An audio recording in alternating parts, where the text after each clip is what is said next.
अशू अशू मारायचं नाही. नाही नाही नाही, मला सांग, तुझं ज्ञान प्रूव्ह करण्यासाठी तू ही फिरवाफिरवी केलीस? काय फिरवाफिरवी केलीयस? काय प्रूव्ह करायचं होतं अशू? सांगतो. काल रात्री प्रज्ञेश त्याचा एक प्रोजेक्ट घेऊन आपल्या घरी आला होता. त्या प्रोजेक्ट मधलं सर्किट बघून आशुतोषराव पेटले.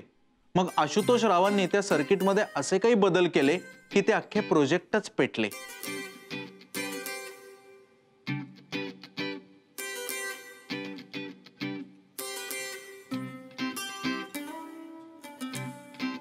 हो अशू.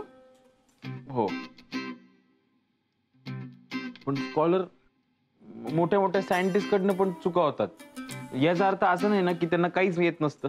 अरे अजिबातच नाही राजा, असं माझं म्हणणंच नाही. पण मोठमोठे सायंटिस्ट चुकले की ते घरातल्या बटन आणि वायरिंगची अदलाबदली करत बसत नाहीत रे. ते विचार करतात की काय चुकलं आणि मग ती चूक सुधारण्याच्या दृष्टीने कृती करतात. हे बघ, तुला असं वाटत होतं ना की तुला यातलं ज्ञान आहे, मग तू प्रज्ञेशला मदत करायचीस ना त्याचा प्रोजेक्ट पूर्ण करायला. त्याला मी प्रोजेक्ट करून दिले ऑलरेडीच. Vulgar alarm. वल्गर अलार्मचा अर्थ अश्लील चाळे केल्यावर वाजणारा अलार्म असा होतो. तुला बर्गलर अलार्म असं म्हणायचंय. हा, दॅट वन. हे अशू, तू प्रोजेक्ट करून दिलंस? नाही नाही, ते तू खूप छानच केलंस.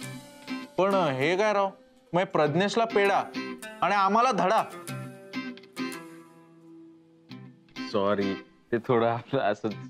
नाही नाही, तू कशाला सॉरी? आम्ही सॉरी रे बाबा, आम्हाला माफ कर, आम्ही सॉरी म्हणतो. स्कॉलर का लाजतोय? म्हंटल ना सॉरी मी. तर मला सांग अशू, तो फ्रीज मध्ये सायरन तूच बसवलास ना?